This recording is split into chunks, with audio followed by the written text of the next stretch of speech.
Ini adalah Eyang Sakti, ya. Ini adalah makamnya. Dan ini setiap hari beliau ada di posisi ini. Meskipun kamu banyak ilmu, kedua meskipun kamu banyak harta, hatimu itu janganlah sombong. Hanya Allah lah yang segala maha.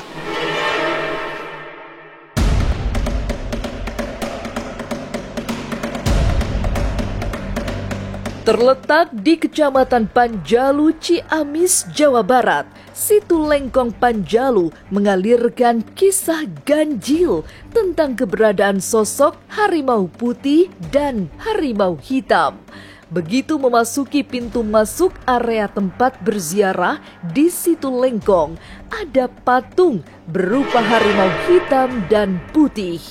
Bukan sekedar hiasan, patung tersebut menjadi simbol sebagai hewan misterius yang konon menjadi penjaga area tersebut. Dan tak sedikit warga atau peziarah yang melihat sesosok makhluk seperti harimau. Tapi sebelum sampai di tempat tersebut, tim Ganjil Misteri harus menaiki perahu untuk menyusuri wilayah hutan seluas 57 hektar tersebut. Jangan dulu berlalu, masih akan banyak keganjilan terjadi di sini. Dan jangan lupa subscribe, like, share, dan komen agar tak ada yang terasa ganjil di sekitar Anda.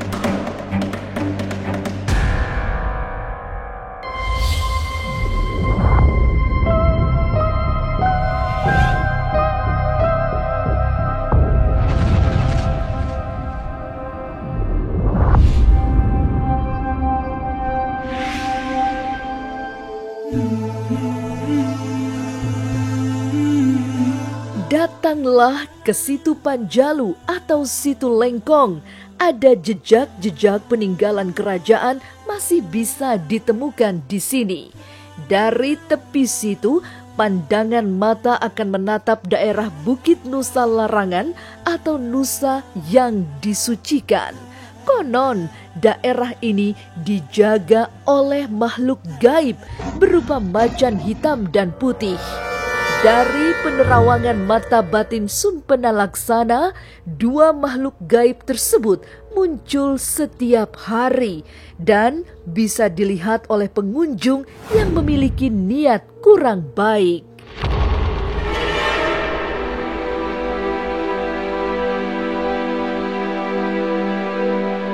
Saya sudah berada di tangga untuk mendaki ke makam Ki Panjalu. Yaitu ini disimbolkan dengan macan putih, ya. Bisa lihat ini adalah simbol macan putih dan di sebelah sana adalah macan hitam. Nah, kenapa ini disimbolkan dengan macan putih? Karena konon katanya memang yang berjaga di area ini adalah seluruh dari keluarga Ki Panjalu sebagai orang tuanya, begitu ya. Dan beliau ini adalah inilah pemirsa, ini digambarkan macan hitam, ya, atau istilahnya mungkin macan kumbang, ya, kalau di dunia nyatanya gitu lah. Nah, kebetulan seluruh dari keluarga kerajaan atau tahta Panjalu ini semua beliau dimakamkan di area ini atau di Nusa Larangan. Kenapa dibilang Nusa Larangan? Nusa Larangan adalah nusa atau pulau yang disakralkan atau yang disucikan. Untuk macan yang misterius penjaga dari area ini adalah muncul setiap hari. Terkadang kalau memang ada pengunjung mungkin yang barangkali kurang bagus etikanya atau yang berniat mungkin ada hal-hal yang negatif lah, ya, itu mereka akan memperlihatkan diri.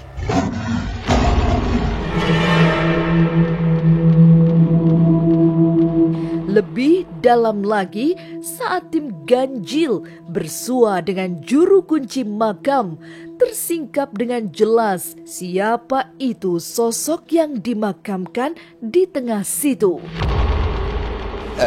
saya sudah sampai di area makamnya Ki Panjalu. Dan oh ya, itu ada kebetulan Bapak Haji Yusuf sebagai juru kunci makamnya Ki Panjalu. Dan saya akan menemui beliau, akan bertanya segala sesuatu kepada beliau tentang makam Ki Panjalu atau keberadaan Ki Panjalu yang berada di lokasi ini. Assalamualaikum Pak Haji. Waalaikumsalam. Alhamdulillahirrahmanirrahim.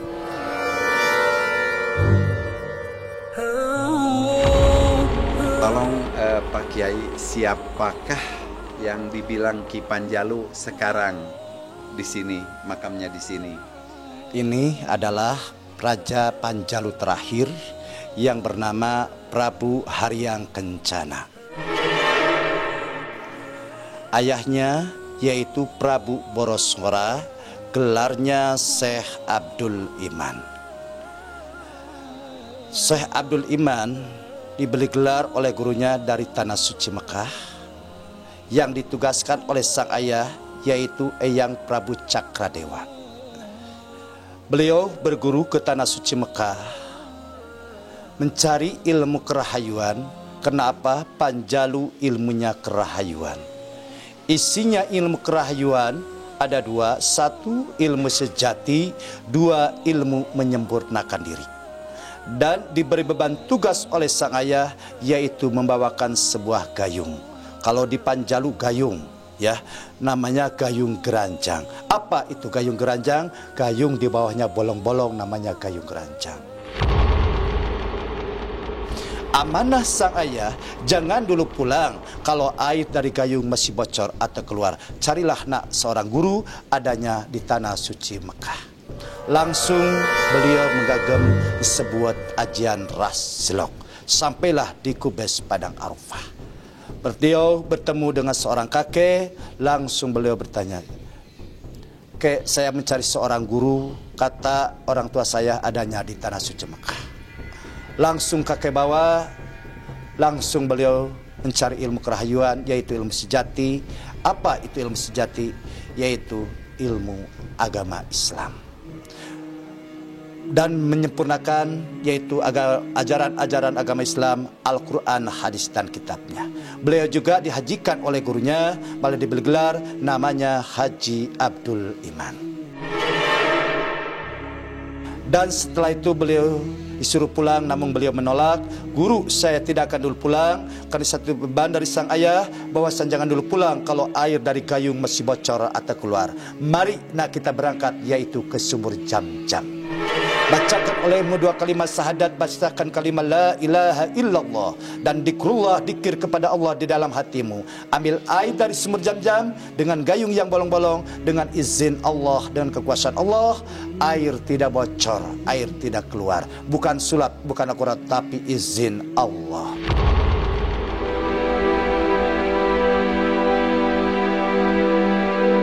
Makam Keramat Panjalu, selain raja yang sangat sakti selaku seorang kesatria, juga konon memiliki tingkat kebijaksanaan yang tinggi karena konon menguasai isi ilmu kerahayuan. Munculnya 7 mata air di sebelah utara bernama Sarakehan yang bermuara di Situ Lengkong, konon juga bias dari ilmu kerahayuan Ki Panjalu. Langsung pulang ke Panjalu. Di Panjalu sang ayah bertanya, "Udah ketemu na gurumu?" "Udah." "Udah ketemu isinya ilmu kerahayuan?" "Udah." "Udah ketemu mayang mana gayung keranjang?" "Udah." "Dikemanakan airnya?" Ya, syariatnya Situ Lengkong adalah situ buatan yang luasnya 57 hektar. Jurang tadinya jurang-jurang dan kebun-kebun. Awalnya namanya Legok Jambu. Ini pemakamannya yang luasnya 5,5 hektar, namanya Pasir Jambu, ya, dan namakan Pasir Jambu. Maka syariat hakikat Allah, air dari sumber Jam-Jam dari gayung kerancang ditaburkan sebelah utara yang dinamakan Sarakehan. Maka disitulah timbul 7 mata air menggalabuh langsung membendung. Maka disebutnya Situ Lengkong Panjalu. Maka beliau terkena Soko Galuh Panjalu, penyebar agama Islam. Aura yang menyejukkan hati dirasakan oleh budayawan spiritual Sumpena Laksana ketika tiba di tempat tafakur Ki Panjalu di mana tertulis wangsit beliau di sebuah loh batu. Jaraknya sekitar belasan meter dari makam dan dikelilingi hutan yang masih asri. Tapi benarkah ada sosok astral yang sering muncul di sekitar lokasi wangsit Ki Panjalu ini? Pak Kiai, ini adalah batu tulis. Batu tulis yaitu wangsit Panjalu. Papagon, agama, negara, jadikan amalan lahir batin ulah salah. Eta papagon Panjalu, mangan karena halal, pake karena suci, ucap sabenere. Iya, batu tulis. Oh, jadi tulisan itu artinya seperti itu. Wangsit Panjalu. Wangsit Panjalu. Ini kan tempat tapakurnya. Tempat tapakurnya. Maka wangsit. Oh, pantasan jadi terasa salah satu dari aura di sini menjadikan kita penyejuk jiwa, tentram. Dalam situasi apapun ada khodam atau ada segala sesuatu, entah itu jin atau siapa yang bisa menimbulkan diri di daerah-daerah ini Pak Kiai. Pasti di tempat karomah manapun pasti ada. Kalau memang waktunya muncul berbarengan atau seluruhnya yang berada di sini itu muncul setiap malam Jumat Kliwon, itu muncul dan muncul kesehariannya hanya Selasa sampai Jumat. Apakah betul itu Pak Kiai? Iya, betul. Selanjutnya, tim Ganjil Misteri diantar jauh ke dalam hutan yang lebat dan asri sekitar makam Ki Panjalu. Di sana ada pula 4 makam. Konon mereka adalah pengawal Ki Panjalu dengan tugasnya masing-masing. Ada pendamping beliau atau yang anak buah beliau di daerah sini ada 4. Yang di mana saja nih yang mendampingi beliau sekarang, dan ini adalah salah satunya. Ini adalah Eyang Sarokean. Eyang Sarokean menjaga air situ Lekong Panjalu. Pak Kiai, coba adakan sedikit komunikasi Pak Kiai ke ini nih, yang dekat ini Pak Kiai. Apakah bisa untuk bisa komunikasi, tolong di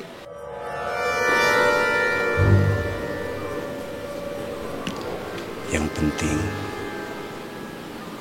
amanah.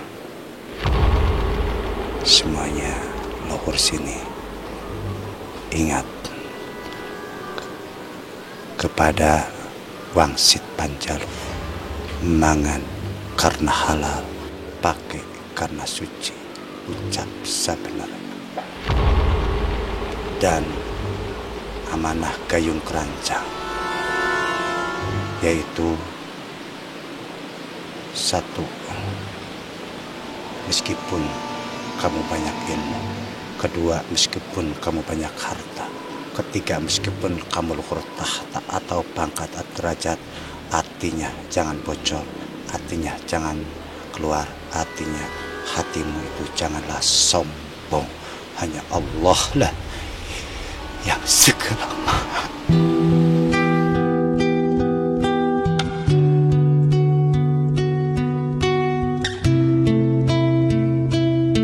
Dan keempat sosok pengawal itu kini menampakkan diri kepada budayawan spiritual Sumpena Laksana.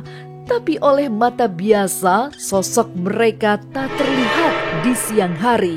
Namun, konon bisa dilihat dengan jelas di malam hari.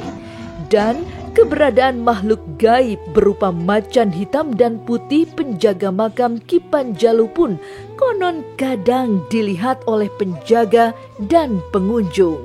Bahkan konon daerah makam ini dilingkari oleh tubuh ular yang ekor dan kepalanya berada di pintu masuk makam. Tak hanya itu, petugas juga konon melihat sosok makhluk gaib lainnya seperti keledai. Oke pemirsa, ini adalah Eyang Sakti, ya. Ini adalah makamnya, ya. Ini adalah Raden Demang Prajasasana ya, atau Kiai Sakti. Nah, beliau ini makamnya. Nah, beliau ini adalah mempunyai, dalam penglihatan saya ya, secara mata batin saya, ini ada 4 yang mendampingi beliau. Entah itu muridnya, kayaknya si muridnya yang disayang. Dan ini setiap hari beliau ada di posisi ini. Nih, beliau ada di sini satu. Dan itu kalau mungkin malam hari bisa kita lihat, atau pakai infrared juga bisa kita lihat. Ini di sini juga nih. Nah, ini ya, nih ini nih. Nih, yang dekat ada ini. Nah, ini juga hanya melihat. Nah, terus ini. Nah, beliau agak jauh ya sedikit, agak jauh sedikit. Nah, itu juga beliau mengatakan, hanya bilang Sampurasun ya. Dan ini salah satu yang di sini. Ini nih, tuh di bawah. Ya, di bawah. Nah, itu juga yang keempat dari sini. Nah, dalam keseharian atau sehari-hari mungkin Eyang Sakti didampingi oleh 4 pengawalnya ini. Sebagaimana saya tanyakan ke Pak Kiai tadi, kita mungkin bisa melihat, mungkin di malam hari bisa melihat dengan jelas. Ya paling sering lihat yang putih, hitam, cuma lah sekelebat doang gitu. Nusa Gede ini dikelilingi ular, ekornya di depan, kepalanya di depan. Waktu itu Bapak lihatnya di mana, Pak? Ya di depan. Makam keramat Panjalu di daerah Ciamis, Jawa Barat memang melegenda seiring kabar adanya sosok makhluk gaib penjaganya. Tetapi terlepas dari sosok gaib, keberadaan makam tersebut menjadi peninggalan sejarah kejayaan di masa lalu dari kerajaan di Nusantara. Karena itu, bangsa yang maju adalah bangsa yang tidak melupakan sejarahnya.